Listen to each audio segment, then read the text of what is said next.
नमस्ते to all of you. शायद हमें पता भी नहीं है कि जब भी हम जिस भी सिचुएशन में होते हैं वैसा ही हमें उसका रिज़ल्ट मिलता है। जैसी हमारी मनोभाव होते हैं, जैसी हमारी मानसिक स्थिति होती है, परिणाम भी उसके अकॉर्डिंग ही हमें मिलता है। जैसे दो व्यक्ति संभोग में उतरते हैं, अगर उनकी मानसिक स्थिति अच्छी है, अगर वो एक सकारात्मक एक स्पिरिचुअल वे लेकर संभोग में उतरते हैं, तो उनके गर्भ में जो आत्मा आएगी वो भी स्पिरिचुअल ही होगी, वो भी एक शांत आत्मा ही होगी।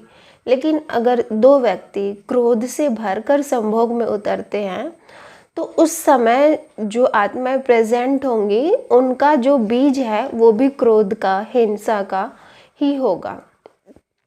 तो हमेशा ये बात ध्यान रखनी चाहिए कि जब भी हम संभोग में उतरे तो हमारी मानसिक स्थिति क्या है, ये उस पर डिपेंड करता है कि फिर बच्चा कैसा पैदा होगा। अगर हम संभोग को एक वैज्ञानिक दृष्टि से देखते हैं और जब तक हम संभोग को स्पिरिचुअल नहीं बना देते, जब तक हम इसको एक समाधि जिसको बोलते हैं उसका द्वार नहीं बना देते, तब तक जो भी बच्चे पैदा होंगे वो रुग्ण ही पैदा होंगे। तो ये बहुत ज़रूरी है कि अगर हमें समाज अच्छा चाहिए, अगर हमें समाज बुद्ध लोगों का चाहिए, तो जो जन्म का कारण है, जो जन्म की सिचुएशन है, उसको जो संभोग है उसको समाधि में कन्वर्ट करना ही होगा। इसलिए अध्यात्म इतना ज़रूरी है जीवन में।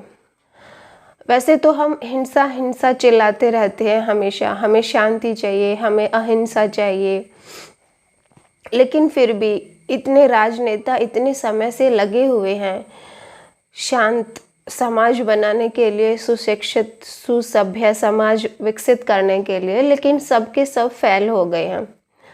अब जैसे महात्मा गांधी थे, या बुद्ध हुए, या महावीर हुए, या जितने भी बुद्ध पुरुष हुए, वो चिल्ला कर हार गए, लेकिन समाज जस का तस ऐसे ही बना रहा। तो इसका कारण यही है कि हम संभोग को समाधि का द्वार नहीं बना पाए। पहला विश्व युद्ध जब हुआ था तो उसमें 3 करोड़ लोगों की हत्याएं हमने की थी। उसके बाद फिर एक अहिंसा का नारा हमने फैलाया, लेकिन दूसरा विश्व युद्ध हुआ तो उसमें 7 करोड़ लोग मारे गए। फिर आइंस्टीन से किसी ने पूछा कि अगर तीसरा महायुद्ध होगा तो फिर क्या परिणाम निकलेगा। तो आइंस्टीन ने बोला कि तीसरे का तो मुझे नहीं पता, लेकिन जो चौथा विश्व युद्ध होगा ना, उसके बारे में मैं आपको कुछ बता सकता हूँ। तो पूछने वाला व्यक्ति चौंका। उसने बोला कि चलो ठीक है, आप चौथे विश्व युद्ध के बारे में बताइएगा। तो आइंस्टीन ने कहा कि चौथे विश्व युद्ध के बारे में मैं इतना कंफर्म हूँ, इतना पक्का हूँ कि चौथा विश्व युद्ध होगा ही नहीं, क्योंकि तीसरे में ही सारी मनुष्य जाति समाप्त हो जाएगी। तो हमारे भीतर जो 24 घंटे एक ज्वाला, एक आग धधकती रहती है, उसका परिणाम यही है, उसका कारण यही है कि हमारे जो पेरेंट्स थे उनका संभोग जो था वो हिंसा में ही था। इसका मूल कारण संभोग ही है। जो आज सारा समाज इतना रुग्ण हो चुका है सेक्स को लेकर वीडियो बनती रहती हैं, सेक्स को लेकर फोटो अखबार में छपे रहते हैं, इसका कारण ये नहीं है कि हम ऐसी फिल्में बना रहे हैं, वो इसके दोषी हैं।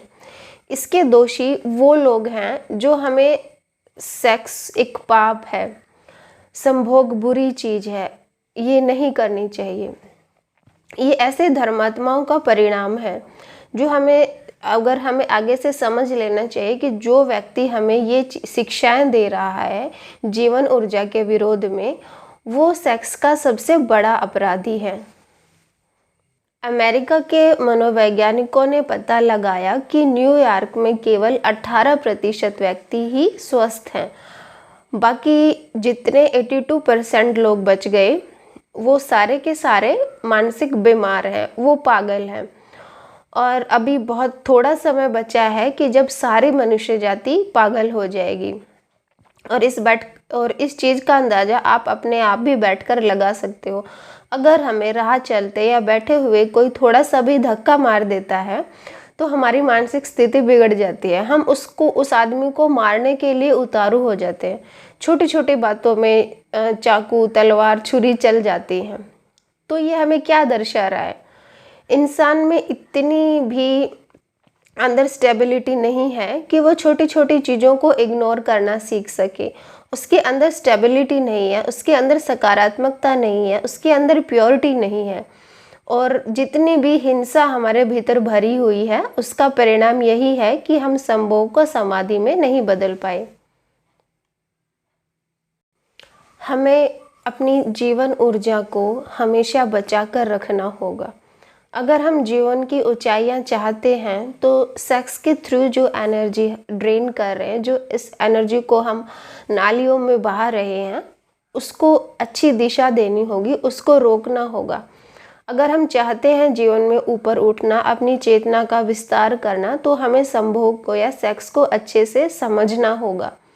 अगर हम बिना समझे जो हमारी जीवन ऊर्जा है, अगर हम उसको बिना समझे जीवन की ऊंचाइयां छूने की कोशिश करेंगे तो ये ऐसा ही है जैसे कि कुएं में हम एक बाल्टी डाल रहे हैं पानी भरने के लिए, लेकिन अगर उस बाल्टी में छेद होगा तो आवाज़ तो बहुत आएगी कुएं में कि पानी भर रहा है, हमें ये भी लगेगा कि हाँ पानी ऊपर आ रहा है, आवाज़ भी आएगी पानी की।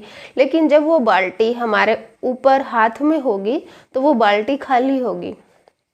ऐसे ही जैसे एक मंझधार होता है, वो नाव चला रहा है पानी में, लेकिन अगर उसकी नाव में छेद होगा तो वो हमें डुबोएगी, वो हमें दूसरे किनारे पर नहीं उतार सकती। ऐसे ही अगर हम अपनी जीवन ऊर्जा को बर्बाद करते रहे तो हम भी जो जीवन के नए आयाम हैं उनको हम नहीं छू पाएंगे। भले हम चांद पर जाकर खोज ना करें, भले हम समुद्रों की तलहटी में ना जाएं, लेकिन हमें सबसे ज़्यादा जो आज चीज़ ज़रूरी है वो समझनी ये है कि हम अपनी सेक्स एनर्जी को कैसे बचाएं। अगर आप अपनी सेक्स एनर्जी को, अपनी जीवन ऊर्जा को समझ लोगे, इसके प्रति एक अच्छा दृष्टिकोण अगर हमने पैदा कर लिया तो हम एक पावरफुल इंसान भी बन जाएंगे, जिसको नित्य कहते थे कि सुपरमैन। तो एक ना एक दिन हम सुपरमैन भी बन जाएंगे। लेकिन अगर हम अपनी जीवन ऊर्जा को व्यर्थ में बहाते रहे तो फिर कुछ भी नहीं होगा, फिर हम जानवरों की तरह ही ऐसे ही अपना सारा जीवन व्यर्थ गंवा देंगे। Thank you so much for listening me.